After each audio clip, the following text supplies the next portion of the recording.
He walked away from a war that killed men twice his size and half as brave. He stood on top of a burning tank destroyer and fired into an advancing army until the barrel nearly melted in his hands. He came home with more medals than any American soldier in history, and Hollywood handed him a second life as a movie star almost overnight.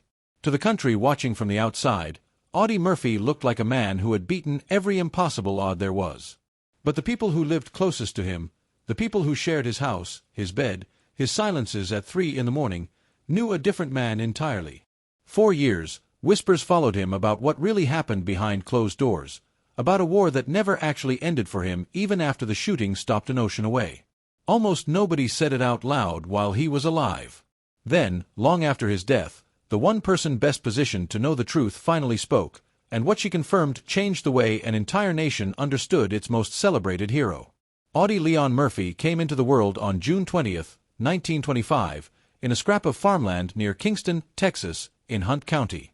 He was the 6th surviving child in a family of 12, born to sharecroppers who moved from one rented field to the next depending on where the work was. There was no permanent home, no steady income, no cushion of any kind. Meals were whatever could be grown, shot, or scraped together, and even that wasn't guaranteed on a regular basis. His father drifted in and out of the family's life for years before leaving for good, and nobody ever fully explained where he went or why. That left Audie's mother to hold together a household that was already stretched past its limits, with older children expected to work almost as soon as they could walk a straight line behind a mule. Formal schooling stopped for Audie somewhere around the 5th grade. There simply wasn't time for it. Instead, he spent his days picking cotton for $1 and his early mornings hunting rabbits and squirrels with an old rifle, not for sport but because his family needed the meat. Those hunting trips would matter enormously later on, though nobody around him had any way of knowing that yet. A skinny boy with a steady hand and a sharp eye was quietly building the exact skill set the Army would need from him within a few short years. The hardest blow of his childhood landed in 1941, when his mother died. The specific cause is remembered as a combination of heart trouble and pneumonia, but for a teenager already carrying more responsibility than most adults, the loss was catastrophic. Murphy rarely spoke about his mother's death in detail later in life, but the few times he did, he described it as a wound that never closed. Several of his younger siblings ended up in an orphanage shortly afterward because there was no way for the family to keep everyone together.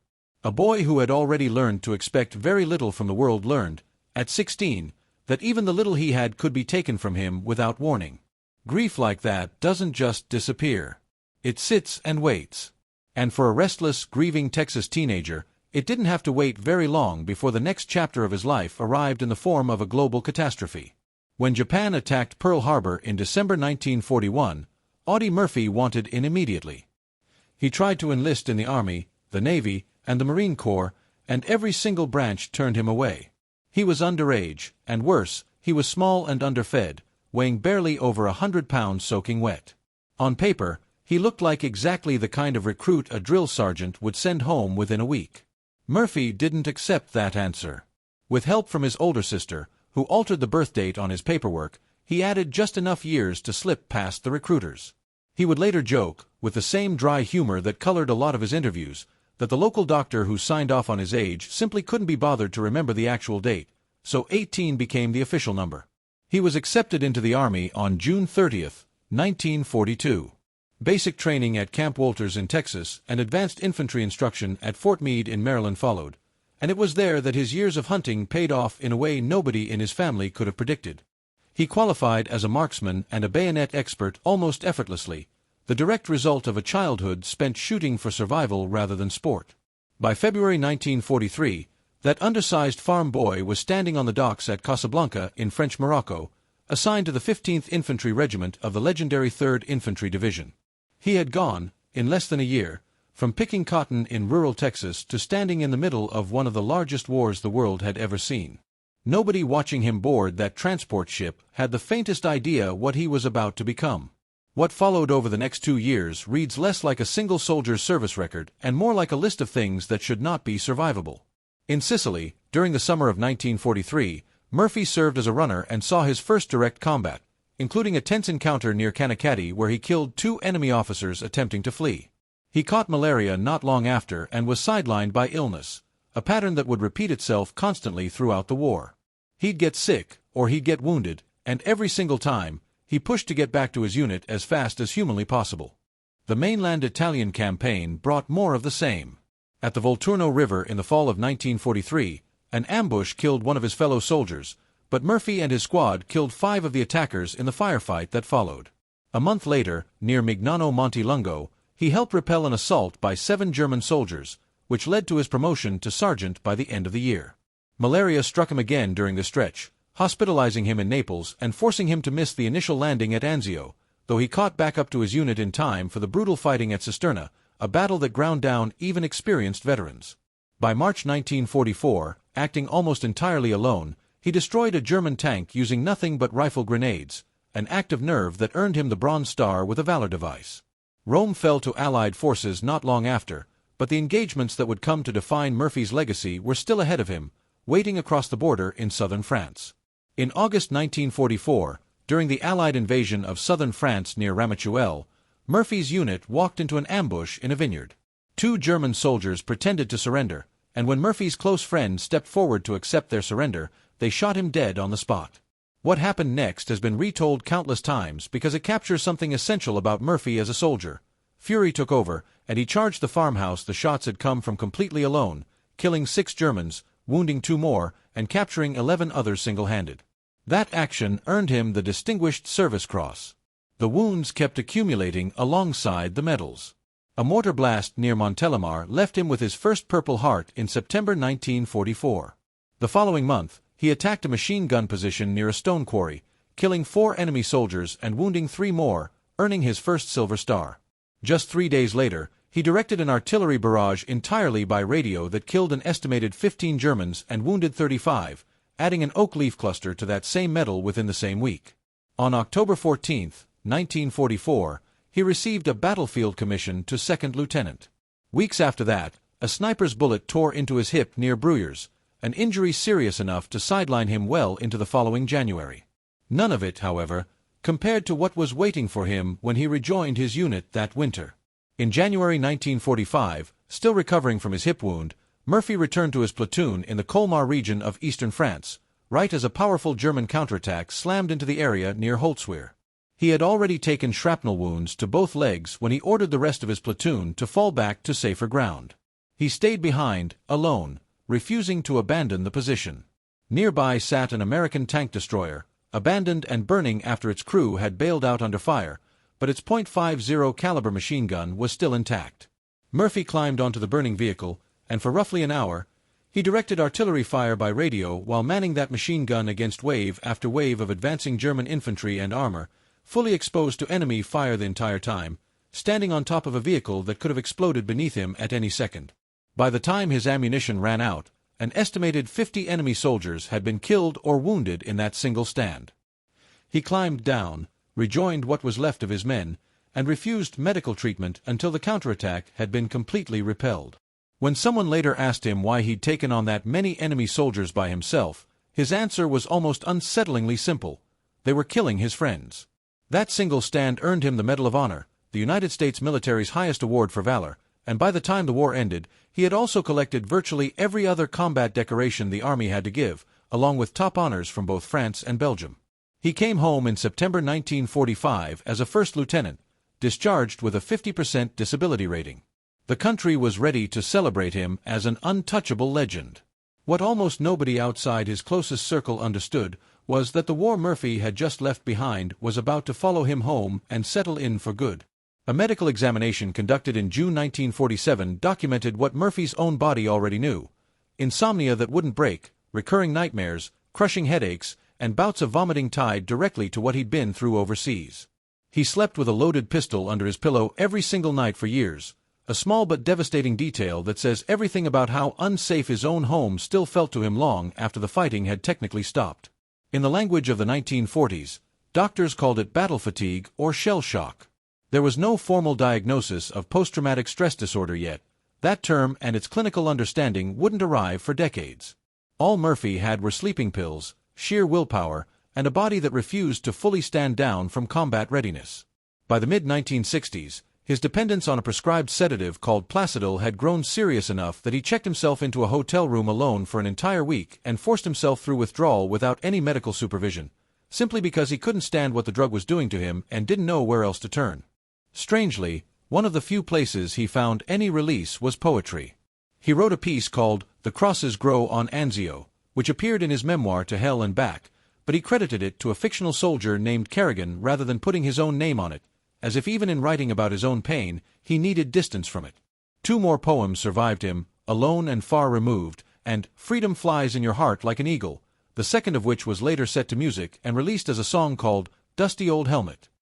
Rather than burying all of this privately, Murphy became one of the earliest and most public voices calling on the government to take the psychological wounds of combat seriously, pushing for expanded mental health resources for veterans years before Vietnam would force the country to confront the same issue on a massive scale. It's a strange, almost tragic irony that the most decorated soldier in American history spent years fighting for recognition of an injury that had no name yet, one that he was living with every single night behind a public image of total invincibility. In 1945, a Life magazine feature on the country's most decorated young soldier caught the eye of veteran actor James Cagney, who invited Murphy out to Hollywood, offering him a place to stay and access to acting lessons. That partnership fell apart within a couple of years after a personal falling out, and Cagney later admitted flatly that the acting talent simply hadn't been there yet, a blunt verdict that could have ended the whole experiment before it started.